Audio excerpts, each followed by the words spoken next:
Hello everyone, welcome to my YouTube channel. අද අපි හදන්නේ උඳු වලලු නැත්නම් පැණි වලලු. මේ තියෙන අපිට ඕනි වෙන ingredients ටික.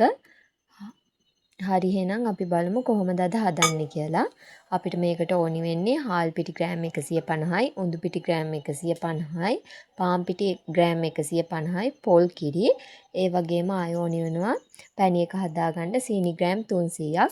ඉස්සලාම අපි හාල් පිටි, උඳු පිටි, පාන් පිටි එකට දාලා ඔයාලා ආයෙ ගන්න ඕනි ඇඹුල් කෙසෙල් ගෙඩි දෙකක්. ඇඹුල් තමයි ගන්න ඕනි මේකට. ඔයාලා ඇඹුල් කෙසෙල් ගෙඩි දෙක මේ විදිහට ග්‍රේට් කර ගන්නවා නම් නැත්නම් මේ විදිහට පෙනේරකින් ගා ගන්න. නැත්නම් ඔයාලා පොල් කිරි කෙසෙලුයි එකට දාලා බ්ලෙන්ඩ් කරගන්න. දැන් මේ විදිහට පිටි ටික හොඳට කවලම් කරලා අපි මේකට පොල් කිරි ටිකෙන් ටික එකතු කරලා මේ මිශ්‍රණය හදා ගන්න ඕනි. ගොඩාක් ඝනට හදා ගන්න එපා. සාමාන්‍යයෙන් දියාරු ගතියට හදා ගන්න. අපි මේකට පොල් කිරි එකපාරම එකතු කරන්නේ මොකද දියරු ගතිය වැඩි වුණොත් එහෙම ආයෙ අපිට පිටි වෙනම දානකොට පදම වෙනස් වෙනවා. මෙන්න මේ පදමට එනකන් ඔයාලගේ පිටි මිශ්‍රණය හදා ගන්න ඕනි.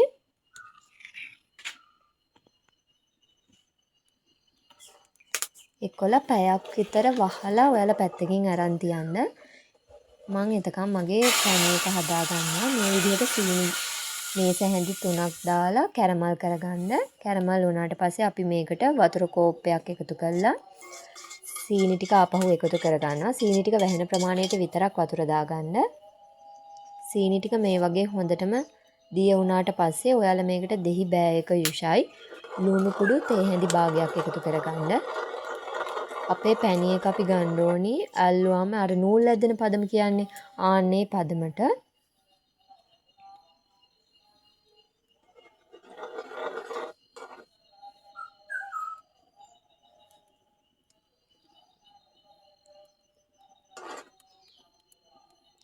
මේ විදිහට පැණි හැන්දට අරගෙන කැකරුවාම අන්තිමට අන්තිම බිඳුව නූලක් වගේ ඇදෙනවා නම් ඒ තමයි හරි පදම.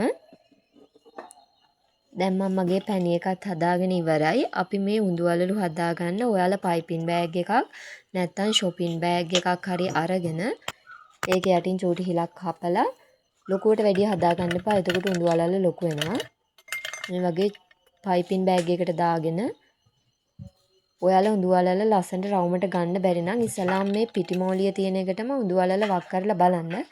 ඒකවල හරි ගියාට පස්සේ තෙලට දාලා ගන්න.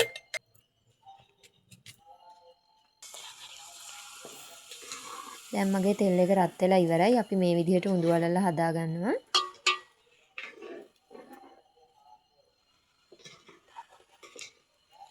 මේක අමුයෙන් ගන්න එපා. හොඳට කරවුනාම ගන්න. නැත්නම් පැණිවල දැම්මට පස්සේ පෙඟෙනවා.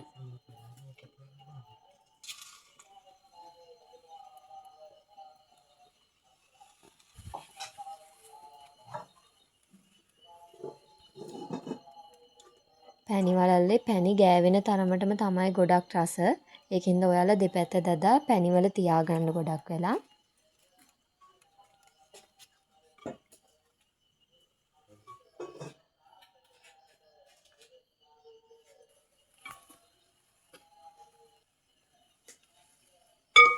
මම ඔයාලට තව දෙක තුනක් හදාගන්න විදිහ පෙන්නන්නම්. මෙන්න මේ වගේ රන්වන් පාට වුණාම මේක බැදිලා ඇති.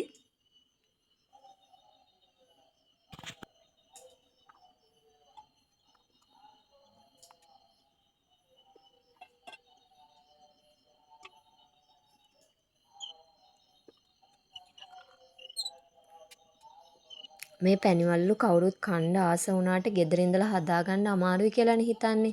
ඒ වුණාට ඇත්තටම මේකට යන්නේ ලොකු වියදමක් යන්නෙත් නෑ. ලේසි හදාගන්න. ඔයාලත් හදලා බලන්න.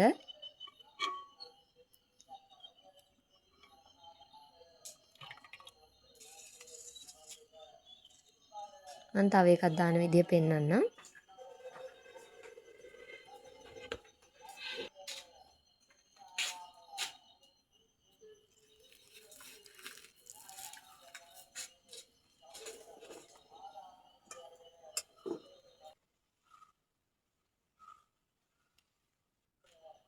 අපි මේ ගත්ත ප්‍රමාණ වලින් අපිට පැණි වලලු මේ මං හදාගත්ත ගානේ ඒවා 25ක් විතර හදාගන්න පුළුවන්.